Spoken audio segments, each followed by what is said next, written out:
Hi everyone, my name's Anne-Marie. Welcome to this Spellbinders card making project. Now I want to run through a few of the items that we're going to use from Spellbinders.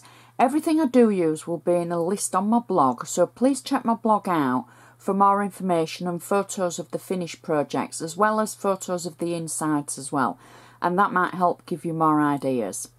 So the first item that we're going to use from Spellbinders are the rubber stamps called the Tiny Sentiment Selection, and these are brilliant. You've seen me use them on many a Spellbinders project.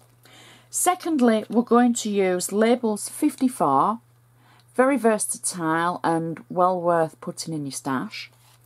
We're also going to use the Floral tags from Spellbinders, and we're going to use the corner floral. Now this is in our flower garden set. It didn't make the preview because it just arrived a little bit too late. I love this set.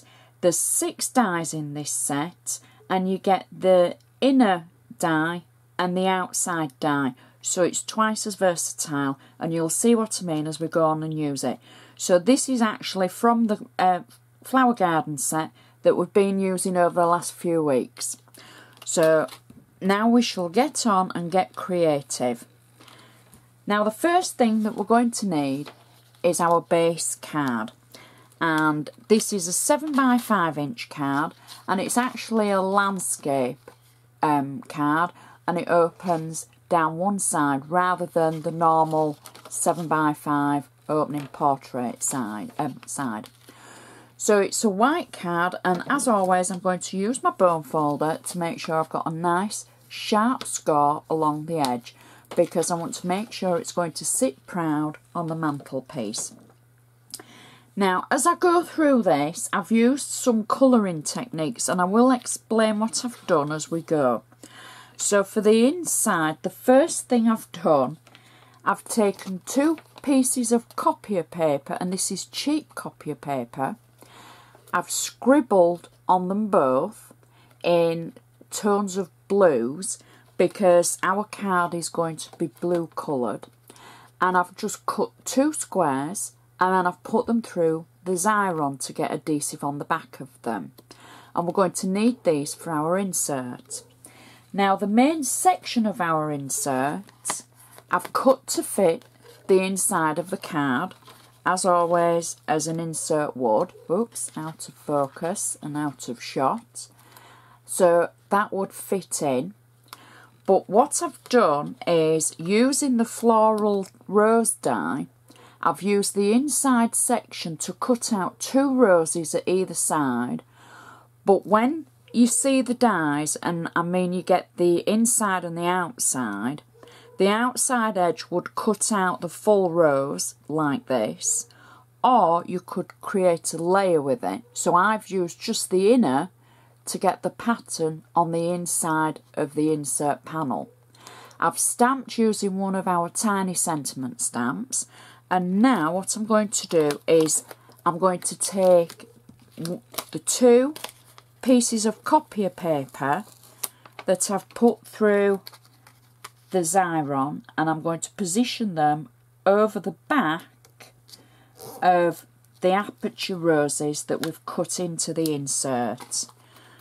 So now I've already got tape on the back of the insert, and that will hold these 2 pieces in position, and then the Xyron adhesive is so that the 2 squares will stick to the insert of the card. So now you can see the colour coming through the die cuts, and then we can attach this to the inside of our card. There we go. I've slightly inked around the edge just with a little touch of blue, just so it tones in, and that's our insert finished, and that will match perfectly to the outside. Nice and simple, nice and easy, and we're not using a giant amount of product because obviously the colour is coming from copier paper, and it was just very cheap copier paper, still acid and lignin free, as 99% of paper is these days. So, and it's underneath our apertures. So now we can turn our attention to the front of the card. I'm using my bone folder again, just to make sure I've still got that nice sharp crease. Now the background for the front of the card, I've made using watercolours, and I've made a simple, kind of like a plaid, like a check, and I've just simply taken colour, 3 colours, a dark blue, a pale blue and a lilac, and I've made lines across the paper, and it's watercolour card.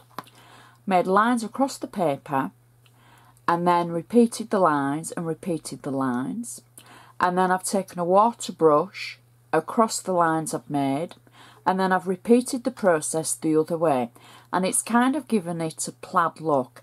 Now if messy or watercolouring isn't your thing, you could use plain paper, but when we see the next layer you don't really see all of this, you just get a feel of the colour. You'll see what I mean when I pop it on.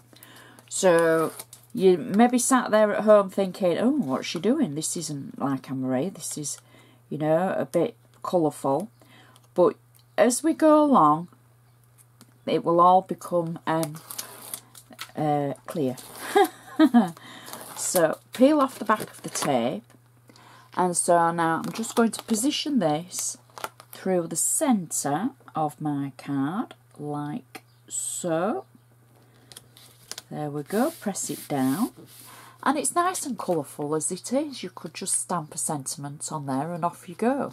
So nice for mixed media. So the next thing I've done is I've taken the rose and the inner section again, like we used for the insert, and I've die cut it through a sheet of white cardstock and just randomly die cut the rose, and then I've added a few of the leaves as well, just the inner section, and I've left enough room just around the edge so I can get some tape on it. And now I can position this over my colourful layer like so. There we go, and press it down. And the thing is, now where there was that messy watercolour background, now we just look like we've got the colour coming through the roses, and it just looks so pretty. So next I'm going to add a sentiment, and this is where the labels come in. I've die cut a label and I've watercoloured round the edge in one of the dark blue colours. I've got it on at 3D foam, and I'm going to position it through the centre to one side of my card, like so. Then I've used one of the foundation tags and I've stamped it with one of the tiny sentiments, and I've just added a few little pearl dots around the edge, and I think they were the Tonic Nouveau dots, and I'm simply going to add that over the top of the label die so that it gives the colour from the background, like so. Now next what I've done is I've die cut the base of the rose and the top of the rose. I'll just move this out of the way so that you can see. So I've die cut the base of the rose, which is the full die to get the layer base, and then die cut the inner like we've used for the card and the insert, and used the edge die, and the edge makes the layer. So now we're going to add one over the top of the other. As I've coloured it in, you can see it looks a bit random. It's not the neatest of colouring, but that doesn't matter because the tones will come through the die cut. And so what I'm going to do, the easiest way to get glue on the back of it, I'm using the waste from the Xyron that we used for the coloured copier sheets squares in the centre, and I'm just going to simply dip my die cut into the glue blot it off a little bit, and then I'm going to pop it over the coloured section like that. There we go. And marry the edges up. So now the colouring that I did, that didn't look very professional or the neatest of colouring, now gives it the effect of shading from looking above it, as it were. Now we've got the die cut on it. So I'm putting that to one side, and I'm going to do the same again. So we've got my colouring, so we don't have to be the best artist in the world, we just need to get the colour on the card. And I've got my die cut, and I'm just going to dip it in the glue, just blot it off in case there's any through the edges, and then stick the top to the bottom, as it were, technical term. And now for the leaves, I've done exactly the same process, and I've got 4 leaves. I've coloured the base and then die cut the top section, and we're simply going to dip that in our glue like we've just done for the flowers, and add that to the top, press it down, and so the colouring now looks as though I've shaded it. So now we can add these to our project. So I'm going to add the roses first, and we'll have 1 rose here, I think. I've put the 3D on the back, and I think we'll have them overlaying. And our second rose, I think we'll have at this side, like so. And then we can slot the leaves underneath the roses at either side, or we can have a little trail of them. I think we'll have one at one side there, and then one at the other side. There we go. And that is our card finished. And I think that is such a pretty card, something a little bit different, using your colouring techniques, and it uses both the inside section and the outside section of your dies. It's not too high for posting, you've only got 1 layer of decoupage. It will stand up perfectly, and it just looks so pretty. The colours on it and the die cuts, it's just, it is a gorgeous die set. Is the rose corners, sorry, the corner floral as it's called, and very versatile. I do hope you've enjoyed watching, and I hope this has given you, just a little bit of an idea of what you can achieve using your dies. It doesn't have to be that die set. It could be a die that's still got an inside and an outside edge to do the layers.